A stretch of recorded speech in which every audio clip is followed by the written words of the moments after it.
Hello and welcome to InfoScope. I'm your host, Hannah Kim. We are back again with some of the latest Korean and international news from the IT and science sectors. Let's first take a look at some of today's stories. I'm sure you all remember the earthquake in Gyeongju, Gyeongsang-Pukto province last year that shook not only Gyeongju but all of Korea. The earthquake was the strongest to ever be recorded in Korea, so now there are plans to conduct geological surveys ensuring the safety of Korea's nuclear power plants, and the results will be used as a reference material for nuclear safety. And in other news, have you ever felt hungry while or after drinking alcohol? Alcoholic drinks are already high in calories, but we seem to feel hungrier when we are drinking. There have been many different theories about this, but we'll look at one proposition right now on Briefing Scope.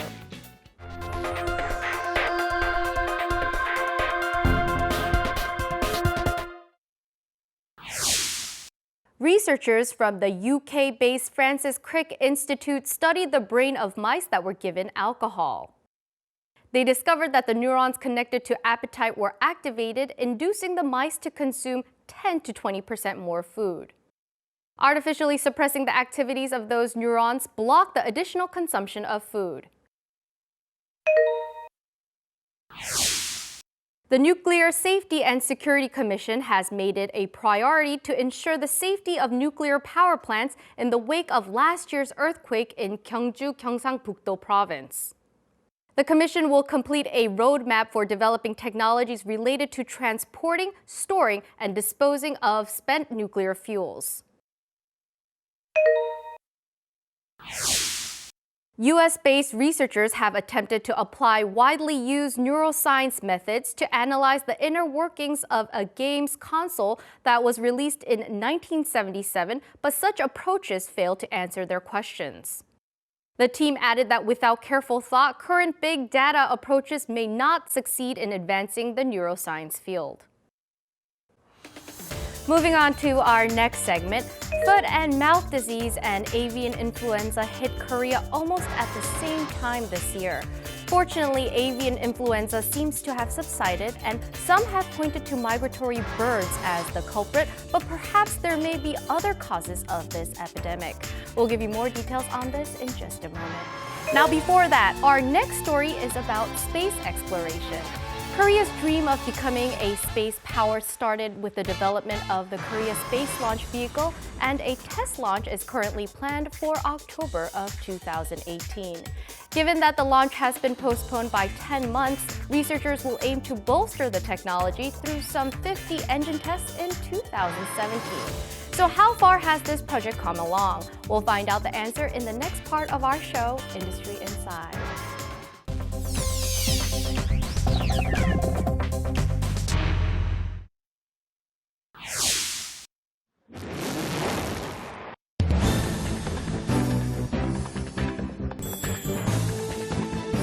After 10 years of development and 2 failed launches, the Naro-1 launched successfully into space at 4 p.m. on January 30th, 2013. The first stage of the rocket relied on Russian technology. Launch vehicle technology is seldom passed on to another party as it holds great potential for added value and strategic importance. As a result, many have called for the development of homegrown launch vehicle technology since the late 1990s. 기술이 성숙하게 되면은 잘 발전시켜서 다른 나라의 위성을 발사해 준다든지 또는 다른 나라의 임무를 저희들이 대신해 준다든지 하면서 소위 서비스 시장에 진출을 함으로써 상업적 가치를 우리가 이룰 수 있다고 생각합니다. The Korea Space Launch Vehicle 2 successfully completed engine firing tests, and a test launch is planned for October of next year. It's been a bumpy ride for this 11-year, $2 million project. The previous Lee Myung-bak administration scheduled the launch for 2018. But the current Park Geun-hye administration pulled the deadline forward by 1 year. The researchers requested that the launch date be reset as initially planned, as the new schedule did not take into account the actual pace of technology development. 발사체 개발이라든가 아니면 우주 개발 사업은 보통 5년 이상이 걸리는 그런 사업들입니다. 이게 한 정권에서 세워진 사업이라고 해서 그 후속 정권에서 이걸 다시 방향을 바꾸고 그런다고 하면 일관성 있는 정책 유지되지 못하기 때문에 어떤 결과에 심대한 영향을 끼치고 있지 않나 이렇게 생각이 되고요. China announced that it will launch a lunar explorer this year and reach Mars by 2020. It aims to secure high-value state-of-the-art technology through space development and achieve economic growth. Not a grandiose statement, but a scientific objective. Experts advise that only with a clear objective will Korea's space development reach a milestone.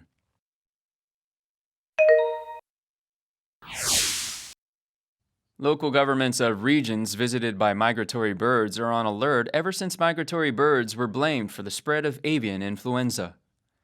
While it's true that migratory birds carry various strains of avian influenza, do they actually spread the disease?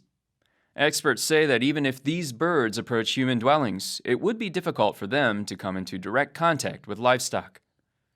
보통 이제 그 이동 거리가 한 3,000km 돼요. 그 일정한 그 이동 루트에 따라 움직입니다. 그러니까 이동 길목이 있고 서식 그 공간에만 움직이는 습성을 갖고 있어요. Subsequently, what's important is to control potential paths for secondary infections. These include people or cars that are in constant contact with migratory birds, or wild animals that can enter farms. This is why farmers must stay on top of preventative measures.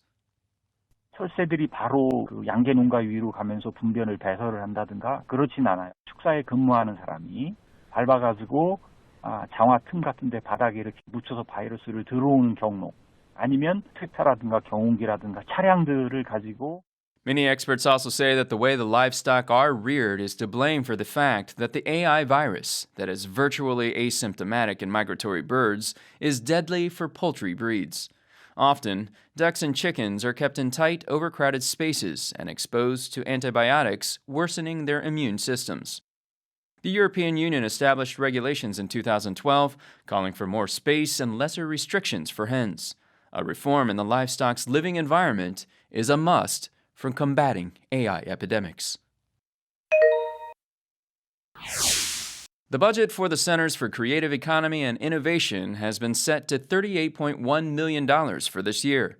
Many predicted a massive cut, but the budget was raised by over $10 million. The centers were on the brink of closure due to the Chae Soon-sil influence peddling scandal. But the Ministry of Science, ICT, and Future Planning plans to continue investing in projects that the centers have been pursuing. 지역 혁신 주체와 기업들의 창조경제혁신센터 참여를 확대하고 자체 수익 모델을 확산하여 혁신센터의 자립 기반을 강화하겠습니다. Although the most immediate needs have been met, there are still many hurdles ahead. First, many experts are calling for a reconsideration of the government's unilateral assigning of conglomerates to different regional centers.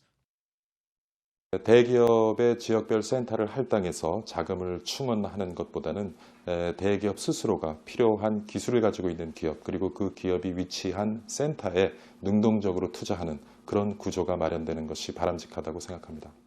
Some also say that the center should be run flexibly based on the regional characteristics and startup environment. 각 지자체에서 필요하면 운영을 열심히 하고 필요 없다고 생각하면 그냥 없애도 된다라고 생각을 합니다. 그것은 각 지자체의 판단에 따라야지 그걸 중앙에서 전체적으로 17개를 한꺼번에 만들었다, 없앴다 이렇게 하는 건 좀 아닌 것 같아요. The green growth initiative pursued by the previous Lee Myung-bak administration exists only in name now. This goes to show that companies saw losses and tax money and time were wasted. Whether the Centers for Creative Economy and Innovation will continue will be determined by the next administration. In order to prevent a repeat of what happened to the Green Growth Initiative, the centers must achieve internal stability and present a clear objective. Next up, we have Take a Peek, where we will have another story about space. Did you know that with the James Webb Space Telescope, which is 100 times more powerful than the Hubble Space Telescope, you can see galaxies and stars that were formed just after the universe began 13.7 billion years ago. So what else can this telescope do? We'll have more information on that in just a bit.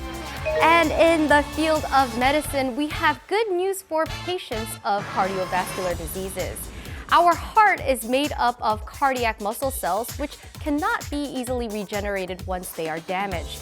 However, new research shows that an environment with low oxygen can actually help regenerate these cells, and some believe this can also lead to new heart disease treatments. Now, this next video on Take a Peek should help you understand it better. Take a look.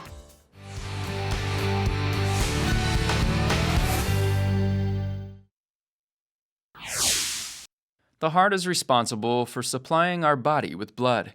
Unlike other cells, when cardiac muscle cells break down, they are not easily regenerated. Consequently, a person's life can be threatened if too many cells are damaged. For example, a heart attack can arise when coronary arteries are suddenly blocked and cardiac muscle cells undergo necrosis. Unless there's immediate treatment, heart attacks can be fatal. Until now, there has been no easy way to regenerate cardiac muscle cells.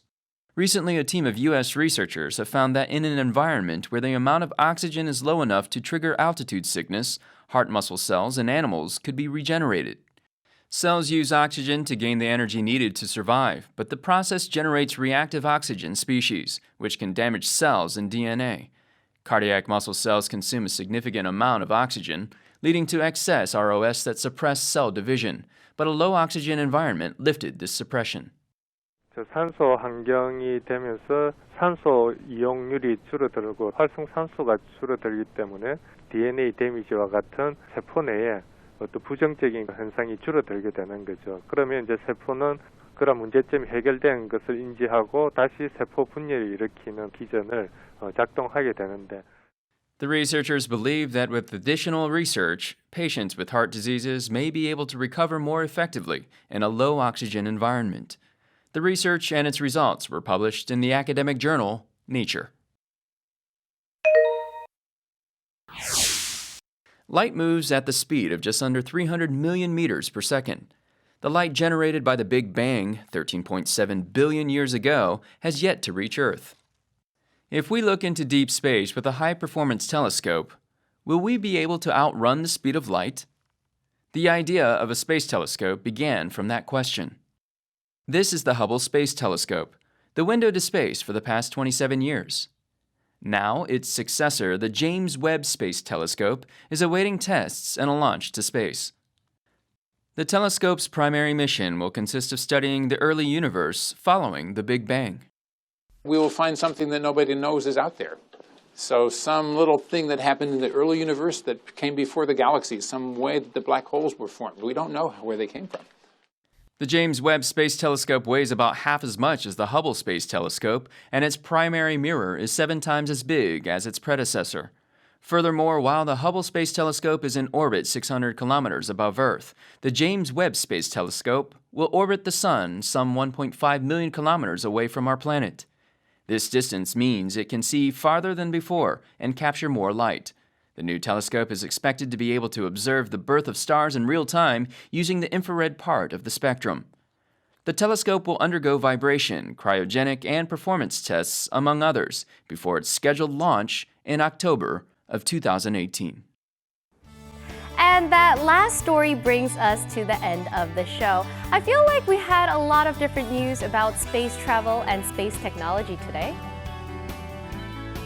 Really quickly, again, both the James Webb Space Telescope and the Korea Space Launch Vehicle will be sent into space in 2018. So we wish the best of luck to both teams, and we also look forward to other future projects in outer space. As for InfoScope, I hope we brought you a lot of interesting and informative news today. Remember that we will be back next week with even more from the IT and science world. Thank you for watching, and see you next time.